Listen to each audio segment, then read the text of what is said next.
The Jesus Generation by Billy Graham, 1971. Chapter 8. We Want a Revolution. Unfortunately, all of those who hang loose, quote unquote, and then commit themselves, do not commit themselves to Christ. But the committed are a distinctive body apart from the uncommitted and form another segment of today's youth. As one youth puts it, committed, you win or lose. In the game of life, who digs a tie? Hang loose people reckon that the groovy life is one in which all are tied. They are neutralists. The revolution people prefer to win or lose. They've decided upon a cause. They may still suffer from confusion, frustration, and fragmentation, but they welcome rivalry. Competition is the grist in the mill of doing their thing. Some may be Trotskyites, Maoists, or Leninists. Some may be just plain radicals or anarchists who are despised by others of the far left. They may be members of the new far-right organizations which are springing up, especially in Europe. Or they may be Christians who are fully committed to their revolutionary goals. We want a revolution, sang the Beatles in the late 60s, and the vogue of revolution was on for millions around the world. For some, it was for real. For some, as John Lennon recently pointed out, it was a game, an escape from reality, a lark. Revolution was the in thing. To be with it, quote unquote, youth had to join the band, to swing with the Jefferson airplanes as they celebrated rioting in the streets as they yelled, "Got a revolution." History has a message for those who are young today. Someone has written that a people who do not know history are bound to repeat history's mistakes. Your generation needs to know your times and other times. Is today's furious ferment really so different from that of other periods? As far back as 1,000 years ago, 50,000 teenagers ran away from home in a single year to fight for a cause which they had embraced. Historians call it the Children's Crusade. For over 100 years, popes, preachers, kings, and nobles had proclaimed a holy war against the Turks, who held Jerusalem with its sepulchre in which Jesus had been buried. For 200 years, the war waxed and waned, favoring the Christians and then the Muslims. Millions of Frenchmen, Germans, and Englishmen, among other nationalities, joined a succession of crusading armies, usually to fight and die. About midway in this conflict, the year was 1212, a German boy named Nicholas, aged 12, appeared in Cologne and announced that he had been ordained by God to lead an expedition to liberate the Holy Land. About the same time, a French shepherd lad named Stephen, aged 12, proclaimed an identical mission. Overnight, each child became famous as a prophet and preacher, and the word spread that these crusades were surely God's work. The German rallying point was Cologne, and the French gathered at Saint-Denis, north of Paris. Young Nicholas is said to have led 20,000 adolescents into Italy. Young Stephen rallied 30,000 juveniles and marched them towards the port of Marseille, promising that the sea would part and provide a dry land route across the Mediterranean. Parents protested in vain. Bolts and bars could not hold the children, says Frank R. Donovan in his sociological study, Wild Kids. If shut up, they broke through doors and windows and rushed deaf to appeals of mothers and fathers to take their places in the procession which they saw passing by. The children who marched into Italy simply vanished. When Stephen's army of 30,000 children reached Marseille, they rushed to the sea to watch its waters divide. Nothing happened. The promised miracle was a hoax. Hungry and maddened, the youngsters spread through the city like wolves, pillaging, looting, and mugging. Finally, 2 local merchants herded them into 7 companies and promised to ship them to the Holy Land. Embarking on 7 vessels, the fleet set out. Silence followed, and more years of silence. 18 summers passed, and finally a priest who had accompanied them returned to tell his story. 2 of the ships had been wrecked, losing all hands. The 5 remaining vessels had sailed on to Algerian and Egyptian ports, where the children were handed over to waiting slave traders. The good-hearted merchants of Marseille had been decoys, sold into slavery and dispersed all over the Saracen Empire. The children were never heard from again. As a society, we are much concerned about student demands for a significant role in the management of our universities. In some places, they have asked to participate in the selection of faculty members and in the choice of subjects. Often the public has been outraged. We need to read history again. Student participation in university administration is older than any schoolhouse. During the Middle Ages, one of the world's first colleges was founded in the Italian city of Bologna by wealthy youths who hired their own professors and selected their own subjects. Having paid their fees, they assumed full command of their classes. Each period was started and stopped exactly on time. Each course was taught according to a prearranged program, and no segment could be skipped by an indulgent or lazy master. If a professor wanted to leave for a weekend, he had to deposit a substantial sum of money to guarantee his return. When affluence began to spread across Europe, popular teachers set up their own establishments. Often they and their students lived together in abandoned buildings, existing on whatever they could beg, borrow, or steal. When their presence aroused local opposition, they moved to the next city. Eventually, several masters with dependable followings came together and created Europe's first university.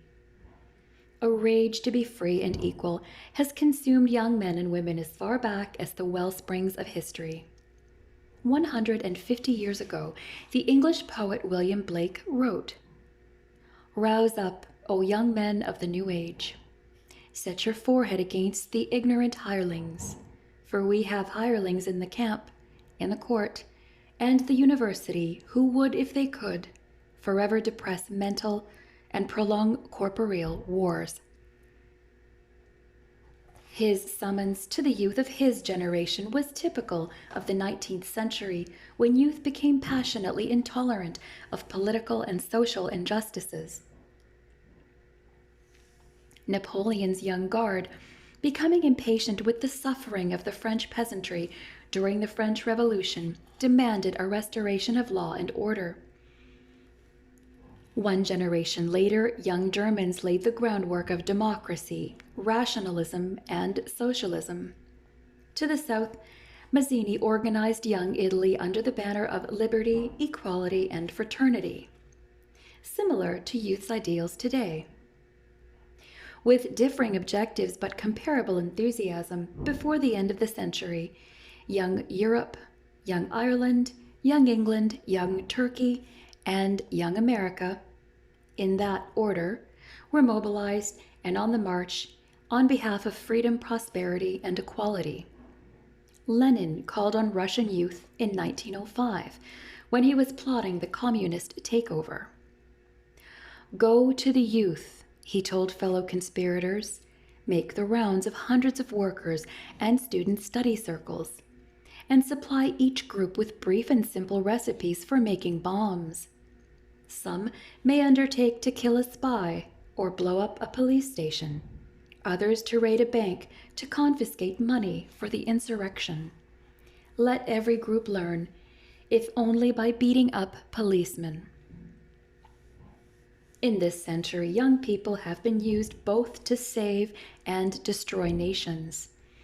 Adolf Hitler built his new Germany on a foundation of teenage Nazis by capturing the hearts of young people with his Strength Through Joy program.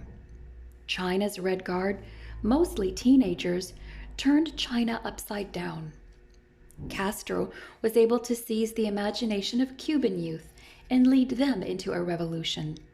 Today, youth is again on the march, possessing power unknown in the last century.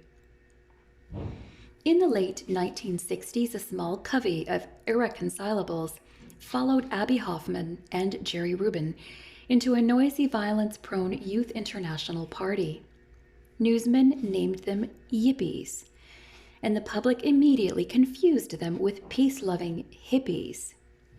Their thing was mockery of the establishment, public obscenity, and violent confrontation, such as the 1968 Democratic Convention in Chicago.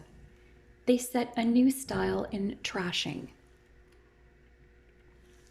They were among the activists who persuaded hundreds of young men to burn their draft cards. Though they demonstrate furiously today, they apparently do not expect to start a revolution, but rather to reveal the idiocy of U.S. lifestyles by public education. So they invent publicity stunts to drive home their points. Typically, they reached a TV audience of millions in 1970 when they invaded a David Frost program in London and squirted the star with soda water, smashed scenery, and mouthed obscenities. The really radical student, would you believe it, began as an idealist. Whereas the original hippie protested the way in which his own life was trashed by society, young radicals became concerned with society's effects upon others. In this wise Norman F. Cantor's Age of Innocence describes the New Left, which spawned the Students for Democratic Society, or SDS, which bred the Weathermen faction, among others. And both the FBI and the Communists planted their agents in all of these groups. Often, these dissidents were among the best students at the best universities, places like Berkeley, Wisconsin, Columbia, and Michigan. Most of them came from middle-class homes. All of them were confused and frustrated. I once asked a student, "What is the difference between the old left and the new left?" He replied, "The old left was a bunch of intellectuals without commitment. The new left is personal, activist, and deeply committed to change. We get things done." I asked another burn it all down advocate, "When you've destroyed everything, what will you do to keep society going?" He answered, "Oh, we haven't got that far yet." He was an anarchist, a breed that even the communists despise, but are willing to use to serve their purposes. Are these radicals really the spearhead of a second American Revolution? I question it, and so do most sociologists, for the reason that America has no radical class of citizens big enough and discontented enough to rebel. However, the wild ones are not giving up. Sociologist Rozak says, "I am aware that an ideological drift towards righteous violence is on the increase among the young, primarily under the influence of the Black Powerites and a romanticized conception of guerrilla warfare." And he adds, the original idealism threatens to give way to the politics of militancy, hatred, vindictiveness, and indignation. Suddenly, the measure of conviction is the efficiency with which one can get into a fistfight with the nearest cop at hand. So the young activist drifts in and out of radical organizations according to his latest ideological bent. Opposition to the Vietnam War bound activists together for a while, but presently they began to fight among themselves. The radical left-wing student movement is collapsing into fragmented, embittered, competing organizations, according to a survey of 50 colleges and universities made by the League for Industrial Democracy, and reported by the New York Times in late 1970. At their best, these youthful idealists have impressed me with their devotion to the principles of social democracy and by their conviction that racial discrimination is wrong, that racial prejudice is evil. They desperately want to influence those affairs that affect their lives. They want to change conditions that cause suffering. They want people to be open and honest. They demonstrate against injustice and corruption. They perceive a moral vacuum in the United States and seek to fill it. They support a democratic government, but they want to participate in it. Their politics call for decentralization and humanization. Their background is Camus, not Stalin. At their worst, young radicals put their personal desires above those of the majority, defy the authorities, and try to turn universities into political battlegrounds. Their hero is the violent man who does the wrong thing to achieve what he calls the right end. Some mistaken groups have adopted names associated with Christianity, church hymns, and an ersatz Jesus Christ in order to advance their cause. Some even copy the Jesus look and use marijuana as a religious opiate.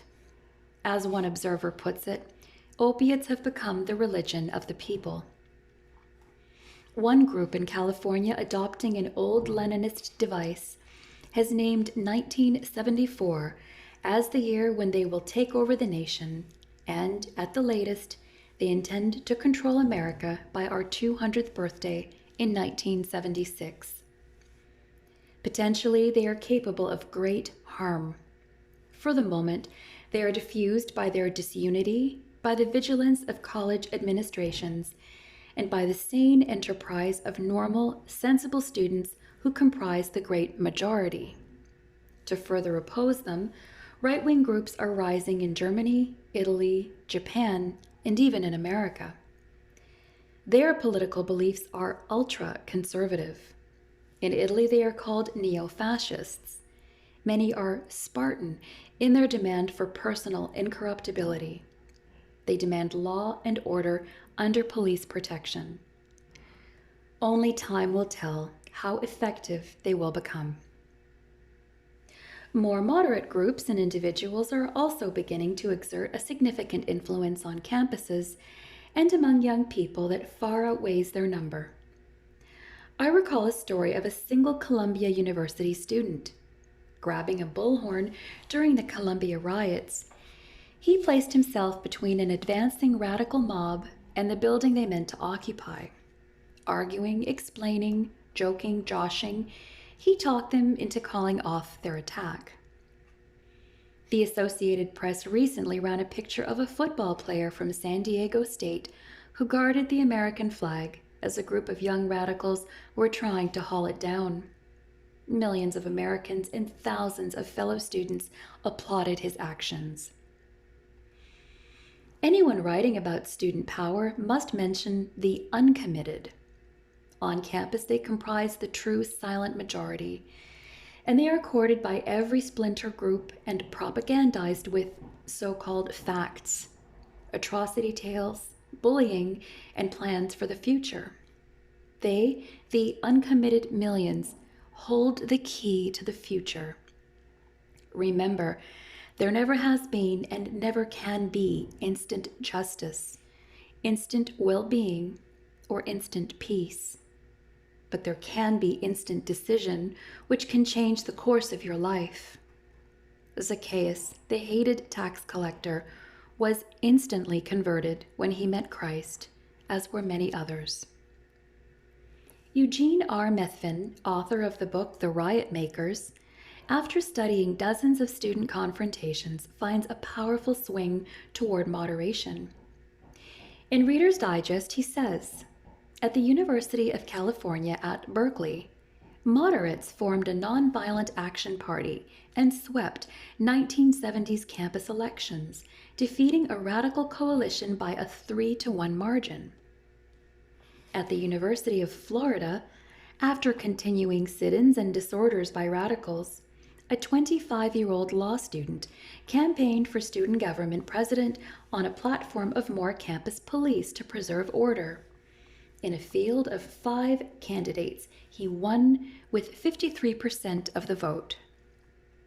The spring of 1970, the anti-extremist group at UCLA and San Fernando State launched a United Student Alliance with embryonic chapters on 20 campuses.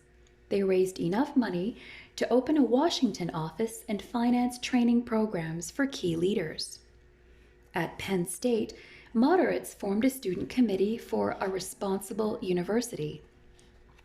At Columbia, the very effective moderating group was called Students for Columbia University. In the hysteria following the Kent State killings, when many colleges announced shutdowns, it took the conservative organization Young Americans for Freedom just one day to get court orders reopening classes in 3 New York area colleges, Methvin says. From the beginning, dissent has been part of our system. But when it turns to violence, it creates a chaos that the public will not tolerate. Today, strong voices are beginning to be heard, representing those students who wish to move the nation forward by utilizing spiritual forces. This option does exist. Thousands of young men and women are aware of it and have dedicated themselves to it. Frank Barnett says, "In the age of the anti-hero, there has emerged a new breed of hero who neither seeks nor needs high visibility. This sort of hero commits himself." But I would ask one question of these modern young reformers. Is your belief firmly based? Is it anchored in a faith that can withstand emotionalism, the drug culture, social and peer pressure, and material temptations? The world is seething with demonic energy. Only supreme inner strength can resist its ceaseless hassling. Our government accepts the premise that there is always a majority and a minority, and that the latter is duty-bound to try to convert its opponents to a new way of thinking. The history of American progress parallels the making of new majorities. When a minority becomes a majority, a nation renews itself, advancing its services to meet new needs. Jesus Christ said, "The gate that leads to destruction is wide, and the way is broad, but the gate which leads to life is straight, and the way is narrow." He was the greatest of all revolutionaries, and he seeks true revolutionaries today who have been transformed by the power of his gospel and who are prepared to row against the mainstream, to go through the straight gate and follow the narrow way. This way may be filled with suffering, hardships, ridicule, and ostracism from the group. It is difficult to follow Christ.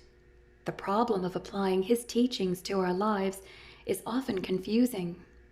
That is why it is so important to rely upon the Scripture and upon the Holy Spirit. In later chapters, we will discuss this. Do you really want a revolution? Are you that committed? Then consider the example of Charlie Potter of Reading England. In his youth, he saw many features in society that he detested, and he became increasingly angry. Finally, he became a militant communist and eventually the head of his party in the county of Berkshire. Tirelessly, he devoted every spare hour to spreading communism in Britain. Then, in the spring of 1954, he came to Haringey Arena, where we were conducting a crusade, and he heard the claims of the greatest revolutionary who ever lived, Jesus Christ. Coming forward immediately, he became as dedicated an advocate for Christianity as he had been of communism. Bright, radiant, fulfilled, and always at it, he became an evangelist for Christ to the end of his days, when he literally burned out in service. All over Great Britain, when he came to town, people would say of Charlie Potter, as it was said of the early Christian apostles, "These that have turned the world upside down are come hither." Like the Lord, he served, and the early Christians he imitated. He was a true revolutionary.